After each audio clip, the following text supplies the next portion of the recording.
दीवार पर टंगी सास। पंजाबी में कहावत है, सास चंगी होवे या ते दीवार ते टंगी होवे।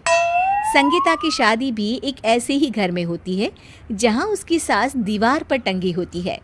ससुर और पति शादी के पहले दिन उसे सास के फोटो के सामने ले जाते हैं, जहां ससुर जी कहते हैं, बेटा बेटा संगीता, ये तुम्हारी सास थी, बहुत नेक और भली, लेकिन थोड़ी गुस्सैल थी।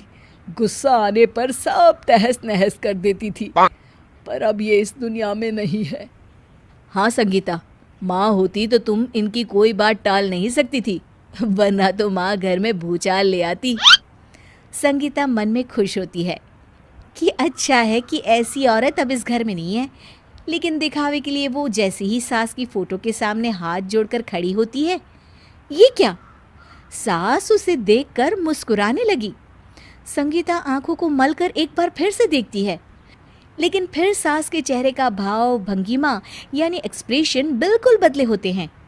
वो अपने पति और ससुर को कहती है, माँ की तस्वीर तो स्माइल कर रही है। ना ना बेटी, ये कैसे संभव है? ज़रूर तुम्हें कोई गलती हुई होगी, ऐसा कैसे हो सकता है? लगता है तुम शादी की सारी फॉर्मेलिटी करते करते थक गई हो, तुम्हें आराम की ज़रूरत है संगीता। खैर, सारे संगीता की बात को इग्नोर कर कमरे में चले जाते हैं। वैसे सास की फोटो पर एक्सप्रेशन एक के बाद एक बदलते ही रहते हैं। सुबह होती है, पति और ससुर को काम पर भेजकर संगीता कमरे की सफाई करने में लग जाती है कि तभी उसे आवाज आती है, टेबल ठीक से साफ करो। ऐसे भी कोई टेबल साफ करता है? इससे अच्छा तो ये गंदा ही था। किसी औरत की आवाज़ सुन संगीता दंग रह जाती है और सोचने लगती है कि आवाज़ कहाँ से आई। आवाज़ को नज़रअंदाज कर वो फिर से अपना काम करना शुरू करती है, लेकिन इस बार तो आवाज़ बिल्कुल उसके कान के पास से आती है। मेरा घर है ये, जब तक मैं थी चमका कर रखती थी, हर एक चीज शीशे की तरह थी। तुम्हें तो ना सफाई आती है ना कुछ पता है। क्यों तुम्हें मेरे घर की जिम्मेदारी दे दी गई है? पता नहीं तुम में मेरे बेटे को क्या दिखाई दिया। मैं होती तो एक से बढ़कर एक लड़कियों की लाइन लगा देती। अब संगीता को समझने में देर नहीं लगी कि ये आवाज़ किसी और की नहीं बल्कि उसकी सास की है, जो दीवार पर टंगी है। वो उसके पास जाती है और कहती है, नमस्ते सासू माँ, मुझे तो कल ही लग रहा था कि दीवार में कुछ काला है। वो दीवार नहीं, दाल होती है पगली। सही पकड़े हैं सासू माँ। तो क्या हो गया आपको जो आप यहाँ भी चैन से नहीं बैठी हैं? सुना मैंने आपका व्यवहार काफी गुस्से वाला था।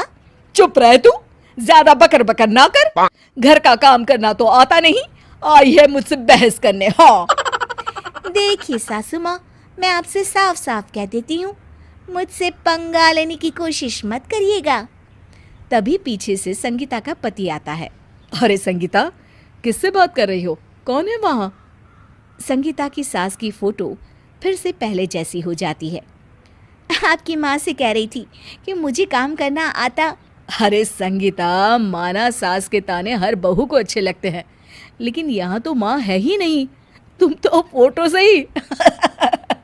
तुम भी लाजवाब हो संगीता। किसी को विश्वास नहीं होता कि संगीता अपनी मरी हुई सास की फोटो से बात करती है। वहीं आए दिन संगीता की सास संगीता को किसी न किसी बात पर आते जाते ताने देती। संगीता को भी अब सास के तानों और उनसे बात करने की आदत हो गई। वो कभी खानदान की कहानी तो कभी तीज त्योहार कैसे मनाए या किसी व्यंजन की रेसिपी सास से ही पूछती। सारा दिन घर में अकेली संगीता की सास अब उसके लिए तानों के साथ पक्की साथी की तरह भी रहने लगी थी, जो किसी और को नहीं बल्कि संगीता को ही सुनाई देती। तो देखा आपने, सास बहू का रिश्ता हर रिश्ते से ऊपर होता है, फिर चाहे वो खट्टा हो या मीठा।